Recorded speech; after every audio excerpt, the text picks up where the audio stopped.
معقوله دي الصعيد؟ انا ما كنتش مصدق، دي احلى من القاهره. طب انا ايه اللي وداني عروسه الصعيد عشان اكسب اجهزه كهربائيه هناك؟ احنا النهارده في المنيا ومعانا يوم واحد، فيلا بينا.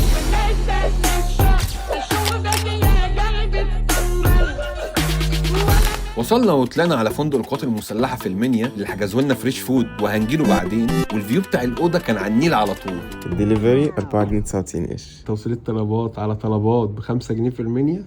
ويا دوب كان معانا كام ساعه قبل ما نروح الافتتاح بالليل، فقلنا نتفسح في المنيا. بالله عليك عايزين قصب من غير تلج، من غير سكر، من غير اي اضافات. امال ايه؟ ماشي خلاص بسكر. واول حاجه عملناها شربنا عصير قصب طبيعي بدل المسوس اللي عندنا في القاهره. والله جميل، ده اللي من غير سكر يا ريس. بعشق قصب الصعيد. وبعدين طلعنا لاكتر مكان كنت متحمس ازوره، تل العمارنة، وشفنا في الطريق مناظر ولا اروع. المتعه كانت في الرحله وفي الوصول. طبعا وش نفرتيتي وكرسي الشمس والخرطوش الملكيه كل ده اتدمر بيبسل. ايوه اول كان صرم على طول. دي مغاره. انا مش قادر اقف، الناس كانوا بيشتغلوا هنا ازاي في الحر ده. وبعدين طلعنا على فريش فود عشان فتح فرع جديد في الحي المتميز في المنيا، وكان عامل سحب وجواز على تكييف وشاشه وميكروويف ومكنسه واير فراير. ودخلت عليهم بالعربيه الدوج ومعايا صندوق السحب دخلت جون سينا، والفاير شو اشتغل، والبنت اللي بتلعب بالنار، وناس متعطنه دهب بترقص، والراجل ال3 دي ده، والمنيا كانت مقلوبه.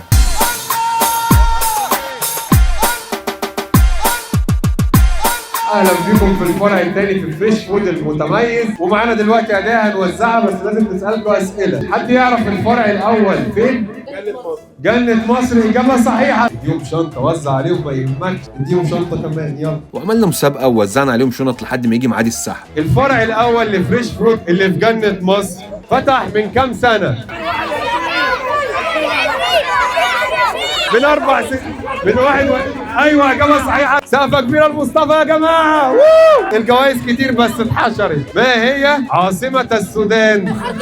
الخرطوم. خلاص يا عم، ده انت صاحب الخرطوم مش هتعمل كده. ما هي عاصمه اليابان؟ انتوا كسبتوا.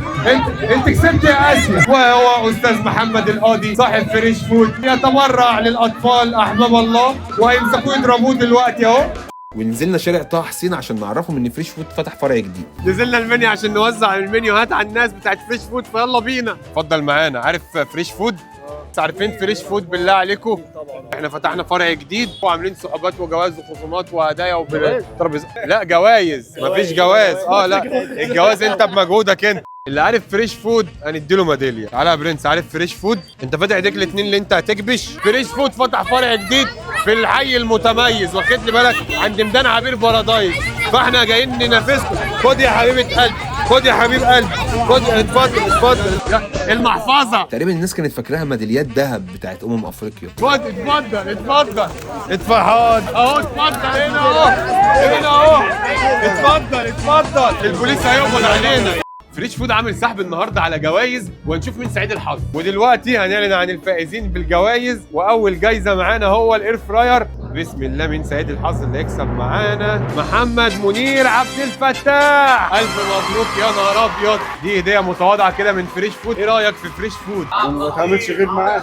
ودلوقتي بقى سعيد الحظ اللي على المكنسه استاذ رامي. بس كده كتر خيره مدام استاذ رامي. الف مبروك المكنسه الكهربائيه مش مسترخصين. ودلوقتي بقى نخش على التكييف. قلب ما يهمكش، هات من اللي تحت، غطس ما يهمكش. سهير عبد الناصر دسوقي يا عبد الله. ما شاء الله. تحبي تقولي ايه لفريش فود؟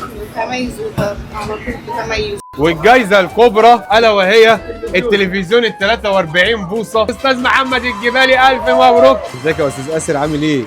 بابا ما جاش ليه؟ الشغل. يعطيه الف عافيه. تقدر تشيل دي؟ يلا بقى انت واخوك شيل معاه زميله. يلا بقى اهو. يلا ايه يا عم، ده رجاله يا عم. وبس كده، فحبينا نقول ان فريش فود بيغير المود، وفريش فود راعي الاكله الحلوه في المنيا، وفتح فرعه الثاني في الحي المتميز.